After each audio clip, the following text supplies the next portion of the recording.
Pooja plastic bottles fit every lifestyle, leak-proof, durable and made from 100% safe virgin plastic. Pooja plastic bottles. Sip smart, sip fresh. चलिए बढ़ते आगे। श्योपुर से एक बड़ी खबर आपको दिखाते हैं, जहां महिला की धारदार हथियार से हत्या कर दी गई। देर रात घर में सो रही महिला पर अटैक किया गया है। महिला के गले पर कई बार वार किए गए हैं। घर के अन्य सदस्य दूसरे कमरे में सो रहे थे। कराहल थाना क्षेत्र के गुर्जर बस्ती की पूरी घटना है। विधायक मुकेश मल्होत्रा भी मौके पर पहुंचे हुए हैं। तो देखिए श्योपुर से खबर, जहां महिला की धारदार हथियार से हत्या की गई है। बताया जा रहा है कि देर रात इस पूरी वारदात को अंजाम दिया गया।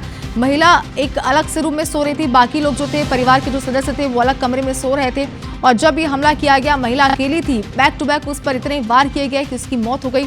कराहल थाना क्षेत्र के गुर्जर बस्ती की पूरी घटना बताई जा रही है। तो विधायक मुकेश मल्होत्रा भी मौके पर पहुंचे हुए हैं। मौके का जायजा वो यहां पर ले रहे हैं। साथ ही पुलिस की टीम, प्रशासन की टीम भी पहुंची हुई है।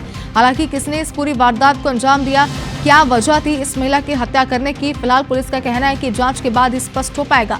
लेकिन गले पर कई बार वार किए गए हैं और इससे ये स्पष्ट है कि बुरी तरीके से बेदर्दी से हत्या की गई है। स्वदेश हमारे सहयोगी जुड़ गए हैं। स्वदेश, बताएं क्या था ये पूरा मामला, किसने वारदात को अंजाम दिया, पुलिस क्या कह रही है? देखिए, जैसे ही वहाँ पुलिस मौके पे पहुंची तो पूरे जो तथ्य थे, सीसीटीवी कैमरे हैं और जो अन्य सबूत है वो खंगालने में लग गई।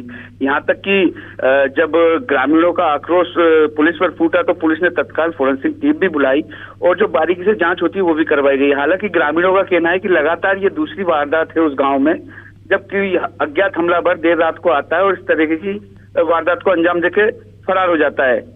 2 या 3 दिन पहले भी पुलिस को सूचना दी गई थी कि एक बुजुर्ग के साथ भी इस तरीके का ही एक मामला किया था, लेकिन बुजुर्ग के सिर पे चोट लगी थी और उसको तत्काल अस्पताल ले जाया गया था तो वो बच गया था। लेकिन इस महिला के गले में जितने वार किए गए हैं उस हिसाब से महिला ने देर रात को ही दम तोड़ दिया था।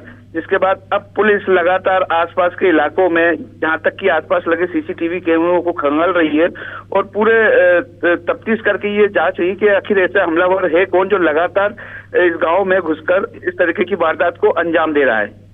स्वदेश, जैसे कि आपने कहा कि लगातार दूसरा मामला इस इलाके से ऐसा सामने आया जहां पर एक महिला के साथ इस तरीके से मारपीट की गई हो या फिर उसे मौत के घाट उतारा गया हो। क्या कोई एक बदमाशों का सिंडिकेट है, क्या कोई गिरोह है जो इस तरीके की वारदातों को यहां पर अंजाम दे रहा है? पुलिस क्या कह रही है और क्या ये भी समझाइए कि दोनों मामले एक तरीके के ही हैं? बिल्कुल एसडीओपी अवधि शर्मा ने जब ग्रामीणों से पूछताछ की तो ग्रामीणों द्वारा, कुछ बुजुर्गों द्वारा बताया गया कि कुछ चलने फिरने की देर रात को आवाज जरूर आई, लेकिन सिर्फ जो चलने फिरने की आवाज थी एक ही व्यक्ति की थी। तो आसपास के गांव वालों ने सोचा कि कोई देर रात को पानी पीने उठाओ या इस तरीके की कुछ हरकत करने उठाओ, लेकिन जब ग्रामीण बता रहे थे कि भागते हुए किसी को देखा, जब जो पुलिस है वो आसपास के जो इलाके हैं, जिस तरफ रोड की तरफ जो गांव का रुख करता है उस तरफ एक सीसीटीवी लगा है। अब बिल्कुल स्वदेश, तो लगातार इस तरीके के अगर मामले सामने आ रहे हैं तो अब जरूरी है कि पुलिस इसे गंभीरता से ले। आगे जरूर अपडेट लेंगे आपसे। बहुत शुक्रिया पूरी जानकारी के लिए।